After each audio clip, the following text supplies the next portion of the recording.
Queridos irmãos, sejam todos bem-vindos para mais um vídeo da série na qual eu leio o Bhagavad Purana, o livro de Deus. Quando digo Bhagavad Purana, o livro de Deus, eu estou fazendo menção a uma obra específica, ok? Que é esta aqui. O Srimad Bhagavata, o livro de Deus. Swami Tapasyananda. Swami Tapasyananda, que foi um monge da ordem em missão Ramakrishna, falecido no ano de 1991, ele foi vice-presidente da ordem durante muitos anos. Foi um grande erudito, foi um grande defensor do conhecimento purânico, da perspectiva das escolas devocionais vedânticas dentro da ordem Missão Ramakrishna, e nos apresentou essa maravilhosa tradução do Srimad Bhagavatam, do Bhagavad Purana, em 4 volumes, na qual ele reuniu ali os 12 skandhas, né? 12 tomos desta obra maravilhosa, o Mahapurana, um livro, né, central na escola devocional do Gaudiya Vaishnavismo. E um livro muito importante, né, dentro da perspectiva de Bhakti.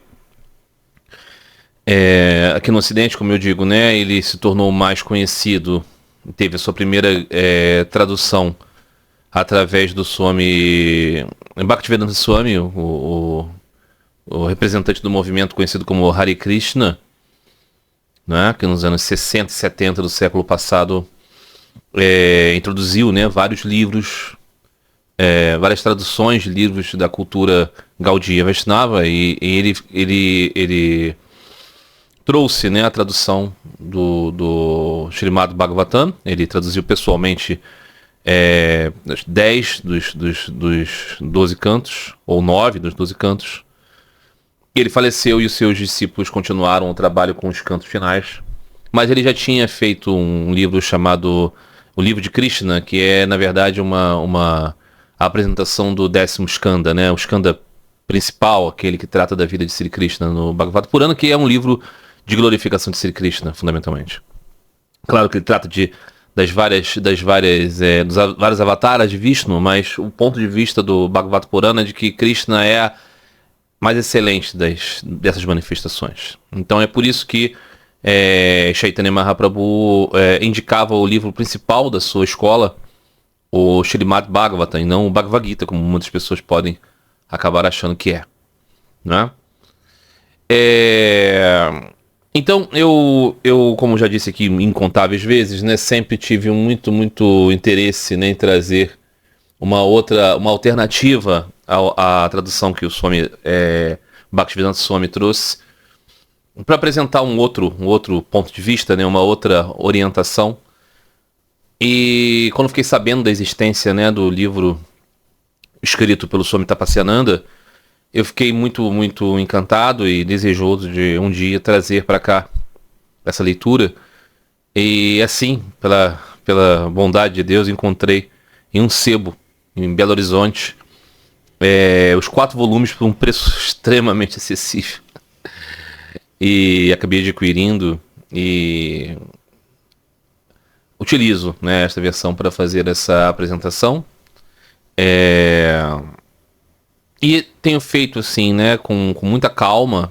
Apresentamos aqui a belíssima introdução, né, que o Swami Tapasyananda fez, que é, na verdade, o seu comentário no livro, né? Depois ele só apresenta a tradução, ele não apresenta um bhashya, um comentário, né, teológico sobre o tema, mas na sua introdução ele indica muitas notas importantes para se compreender o Bhagavad Purana por uma luz assim não sectária.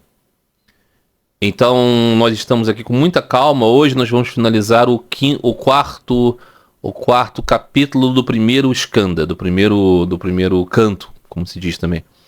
Então estamos muito devagarzinho e não tem nenhuma razão para termos pressa alguma aqui a respeito disso, e para se saborear mesmo cada um desses né, tópicos, para que algum valor tenha em nossa vida nesse texto maravilhoso, que é justamente a capacidade de entronizar no nosso coração esses elementos divinos.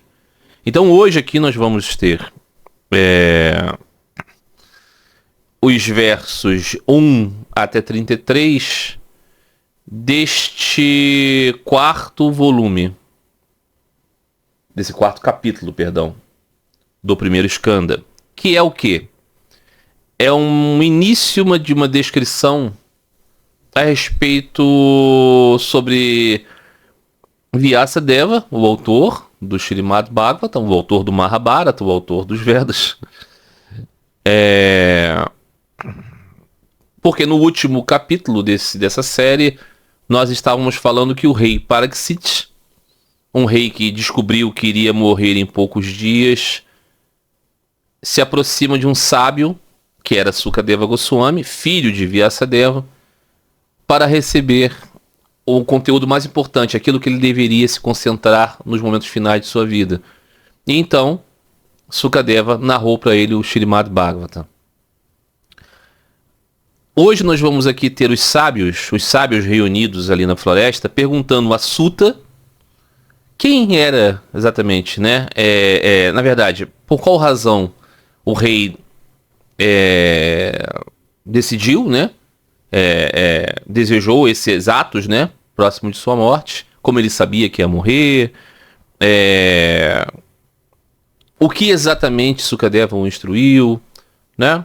Essas são as questões que serão trazidas hoje aqui, nesses 33 versos. E nós vamos ler com esta alegria, né, de poder acompanhar bem detalhadamente essa descrição deste livro incrível, tantas vezes citados por Sri Ramakrishna Paramahansa, né, o Bhagavata Purana. Muito bem. Então é sobre Veda Vyasa e sua obra. Como e por que o rei Pariksit desejou morrer e Suka o instruiu. Então terminávamos antes, né, com Suta explicando que a era de Kali iniciava com o desaparecimento de Sri Krishna e o Bhagavata Purana era uma tentativa de manter a espiritualidade no mundo após a partida de Krishna e o início da era das trevas. Era isso que Suta estava dizendo.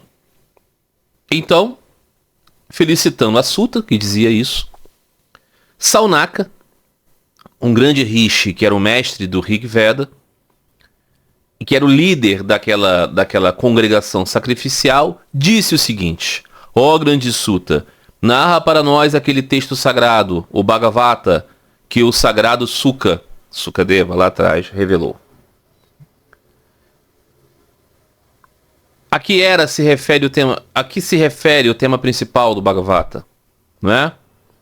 Qual é o tempo ao qual o Bhagavata se refere? Onde e por qual razão esse texto sagrado veio à existência? Inspirado por quem? O sábio Vyasadeva produziu o texto. Sri Suka, Sukadeva Goswami, filho de Vyasa, é um grande yogi, estabelecido na equanimidade e na consciência do absoluto, estabelecido na unidade e desperto do sono da ignorância. Sukadeva escondia sua grandeza passando por um homem obtuso, ou seja, ele era um nu, ele era um desgrenhado, ele era um renunciante, ele era alguém, para os olhos do mundo, um maluco, né? Mas ele era justamente um louco em virtude de ser muito sábio. Enquanto seguia seu filho Sri Suka, Sukadeva Goswami, que ia à frente completamente nu, o sábio Vyasa encontrou um grupo de ninfas celestiais praticando esportes aquáticos. Essas ninfas, esses seres femininos e belos, estavam brincando na água. Ok? Ao ver o sábio, ao ver Vyasa, as ninfas se vestiram. Elas estavam nuas na água brincando e se vestiram, se cobriram. Embora não tivessem feito o mesmo quando o jovem Sukadeva passou por ali antes. Ou seja, veja a cena, né? Sukadeva, o nu, jovem nu, passa e as ninfas não se cobrem. Mas quando passa o venerável Vyasa, idoso, de barba e coberto, elas se cobrem. Quando questionadas pelo sábio Vyasa sobre o motivo desta estranha conduta, as donzelas responderam a ele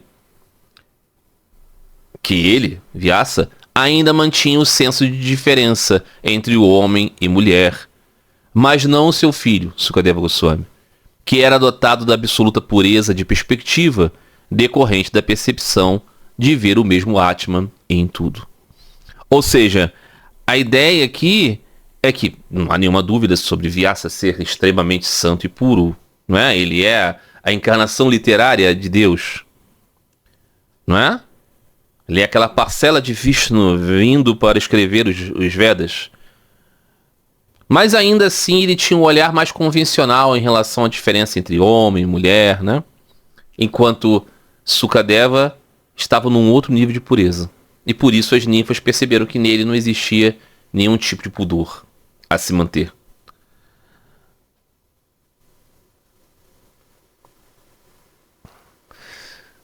Então, movendo-se como se estivesse embriagado, mudo ou apático, esse era o estado de Sukadeva, né? Como se estivesse bêbado, como se estivesse mudo, como se estivesse entorpecido. Por quê? Porque estava sempre num estado de profunda consciência de Deus. Como foi que Suka foi reconhecido pelas pessoas em Hastinapura, a cidade na qual ele entrou, depois de passar pelas terras dos Kurus e dos Jangalas? Qual foi a ocasião para esta conversa entre o grande sábio e Raja e rei Pariksit? Conversa, né, que o Sutta estava narrando, levou à revelação da doutrina da devoção chamada Bhagavata. Como que se deu esse encontro entre os dois? Disse que Sri Sukadeva Goswami, permaneceu em uma casa apenas por um curto período, exatamente o necessário para ordenhar uma vaca, ou seja, ele era um andarilho, ele não ficava em um lugar por mais tempo do que o tempo necessário para se ordenhar uma vaca, ou seja, não ficava, né? E quando ficava nesse lugar, era apenas para santificar o lugar com a sua presença. Então como que se deu esse encontro com o rei?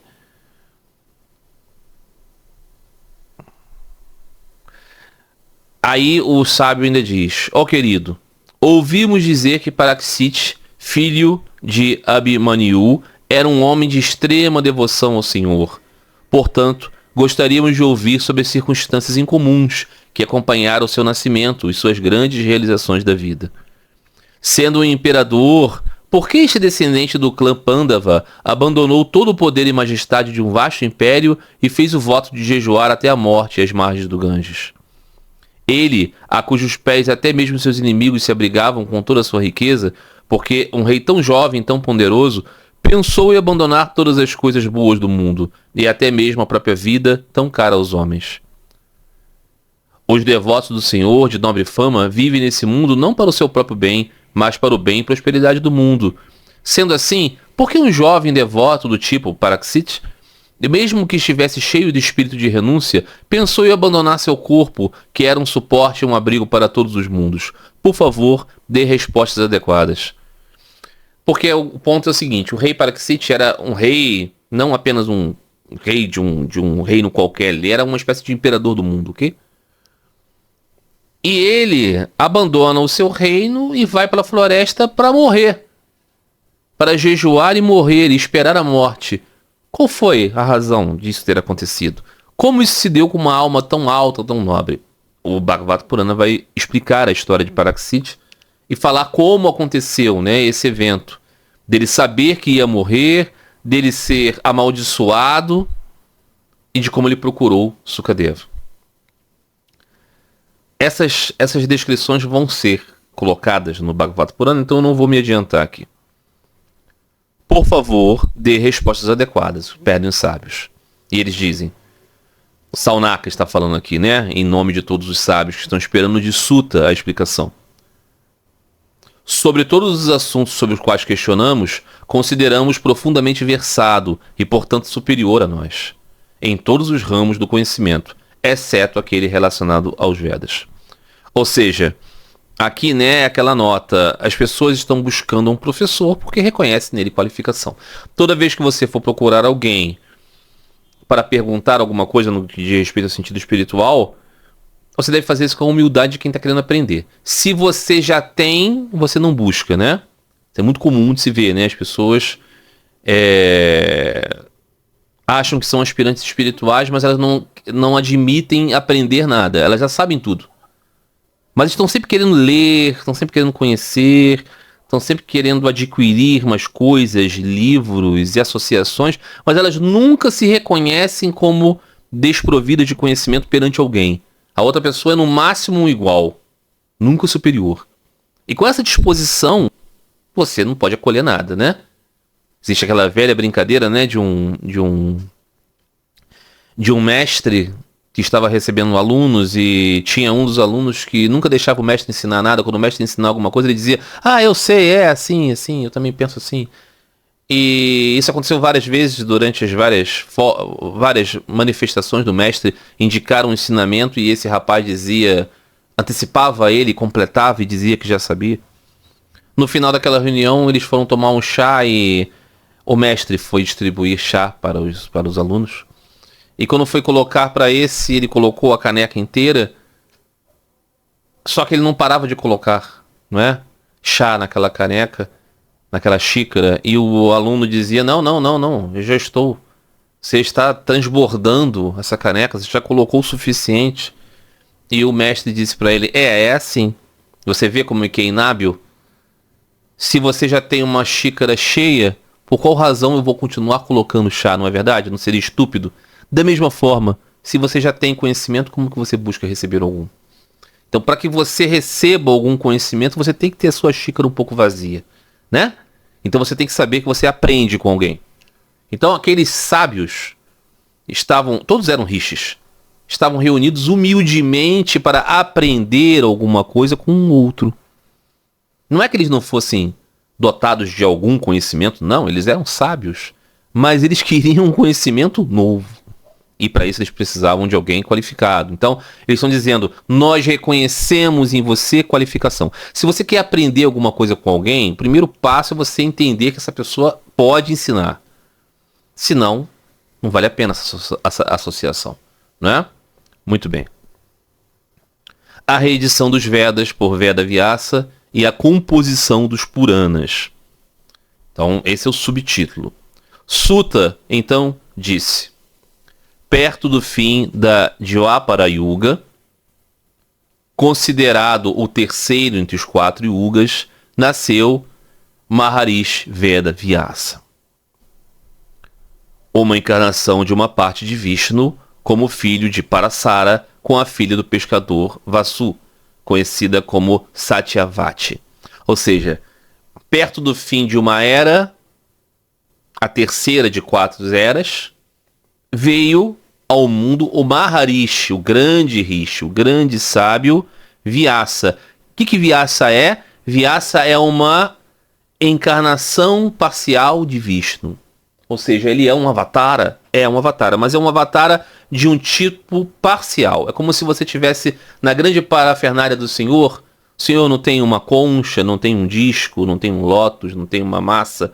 Essa não é sua parafernália, suas joias, sua coroa, não é? Garuda, sua montaria. Essas coisas que constituem a sua parafernália são divinas, mas não são ele. São dele, mas não são ele. Da mesma forma, então, o Senhor pode expressar as potências do seu poder em encarnações divinas, como Vyasadeva. Então aqui diz que Vyasadeva é isso. Aquele Rishi que tinha uma visão de tudo o que era passado, presente e futuro, percebeu a grande transformação provocada pela fuga imperceptível do tempo no senso de valor e nas condições da vida do homem. Já era a transformação das eras, ok? Observando o rápido declínio da saúde e da força do homem, bem como a perda de Shraddha, de fé, resolução, inteligência, longevidade e boa sorte, o sábio misericordioso de visão lúcida começou a pensar em garantir o bem futuro dos homens de todas as classes e ordens. Ou seja, ao final de uma era, as características da era subsequente começam a aparecer. Sempre assim, né? Isso, o que nos diz que no final da era de Kali vai começar a haver um esplendor espiritual indicando a era futura de maior brilho. Porque é cíclico, né? Então, Vyasa começava a perceber os sinais da decadência. Então ele começava a pensar numa possibilidade de manter o conhecimento espiritual presente na humanidade num tempo ainda mais obscuro. Ele então reeditou o Veda, que originalmente era um único exemplar, dividindo em 4, para que a instituição santificadora de Ajna Védica, ou seja, do rito do fogo sacrificial, realizado por 4 sacerdotes oficiantes, não desaparecesse da sociedade humana. Então aqui está se contando que Vyasa reordenou o conhecimento, Veda significa conhecimento, em 4 volumes, os 4 Vedas, né? Rik, Sama, Yaju e Atharva. Então, qual é a ideia? É que Veda Vyasa, esta parcela de Vishnu manifestado como um Rishi, é o autor dos Vedas. O autor da organização dos Vedas nessa conformação que nós conhecemos, né? Então ele reviveu o Veda, editando em 4 livros, o Rik, o Sama, o Yaju e o Atharva, e também deu origem aos Itihasas e Puranas, que são as histórias sagradas, tradicionais e sagradas, e a antiga sabedoria sagrada conhecida como Quinto Veda, ou seja, os Itihasas e Puranas aqui são caracterizados no Bhagavata Purana como um Quinto Veda, ou seja, como uma forma de expressar o conhecimento através dessas grandes narrativas. Também obra de Vyasa. Vyasa é o autor dos Vedas e dos Puranas. Ok? Se não fosse por esta obra do grande Rishi, Vyasa, o homem com sua capacidade intelectual em deteriorização teria esquecido toda esta enorme herança sagrada. Então, é colocado na conta de Vyasa, né? Por isso ele é o grande guru homenageado no Guru Purnima, né? Na celebração anual que se tem a respeito do guru, é centrada em Veda Vyasa. Porque é ele esse sábio que materializa o conhecimento consagrado dos Vedas e dos Puranas, né? E das histórias tradicionais. É ele o professor. Destes textos e livros, o Rig Veda foi dominado pelo Rishi Paila. O canto musical do Sama foi aprendido por Jaimini, de profunda percepção, e o renomado Rishi Vaisapayana especializou-se no Yajur Veda. O sábio de coração cruel Sumantu dominou o Atharva Veda, consistindo em encantamentos mágicos, enquanto meu pai, Romarshahana, foi encarregado do estudo dos Puranas e dos Itihasas. Ou seja, aqui ele fez uma divisão desses grandes rishis que capitaneiam, né, a orientação desses Vedas. Como ele falou aqui, né, o sábio de coração cruel Sumantu dominou o Atharva Veda, consistindo em encantamentos mágicos, porque é isso, né? Esse Veda, ele é todo cheio de sortilégios, né, de encantamentos, né? E como isso é considerado aqui pela cultura Bhakti algo tamásico, então a característica é que esse livro ele é influenciado por uma espiritualidade tamásica, ok? Magismo é tamas. Transmitido por esses sábios aos seus discípulos, mas faz parte da vida, ok? Porque o mundo é constituído dos 3 gunas, né? Sattva, Rajas e Tamas. Transmitidos por esses sábios aos seus discípulos e por estes, por sua vez, aos seus, ou seja, discípulo, numa cadeia discipular. Esses Vedas diversificaram-se em muitos ramos, através da sucessão de discípulos. E é este Veda, reeditado e dividido pelo bom e bondoso Vyasa, que os homens, de alguma forma, conseguiram preservar entre si. As mulheres, os Shudras, os homens que pertencem, né, à classe dos nascidos 2 vezes, né, aqueles que são Brahmanas, Cassitres e Vaishyas, ou seja, os eruditos, os sábios, os religiosos, os guerreiros, os reis, os comerciantes, né? que decaíram das suas práticas, assim como as mulheres, não é? E como os Shudras, eles não têm o direito de ouvir os Vedas, porque é isso que é importante, né? Os Vedas, eles são feitos para aqueles nascidos 2 vezes. As mulheres estão fora das castas e os Shudras também não eram voltados para esse ensinamento. Essa era a tradição da cultura védica. Então, especialmente para o benefício desses, mulheres, Shudras e aqueles que tinham caído, embora tenham nascido Brahmanas, Cassitres e Vaishyas, porque eles são excluídos dos ritos védicos, o sábio Vyasa, por piedade por eles, compôs o Itihasa conhecido como Mahabharata. Então o Mahabharata, na qual está contido o Bhagavad Gita, ele é uma dessas literaturas de grandes sagas, literaturas de grandes epopeias, que poderiam então ser transmitidos para todos, inclusive aqueles abaixo das castas. Por quê? Porque estão na cultura popular, né? Eles não estão dentro de um ritualismo, né? Formal, estruturado, institucionalizado. O autoquestionamento de Vyasa sobre sua própria inquietação. Homens santos, o sábio Vyasa experimentou grande insatisfação e inquietação, embora tivesse se dedicado de todo o coração e bem-estar de todos os seres.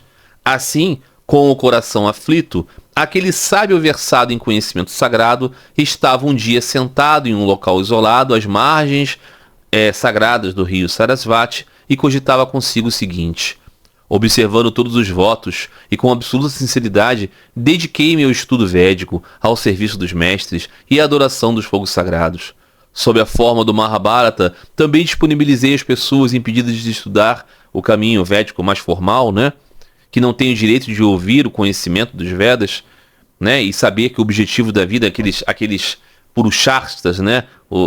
Dharma, virtude, artha, riqueza, kama, desejo e moksha, libertação.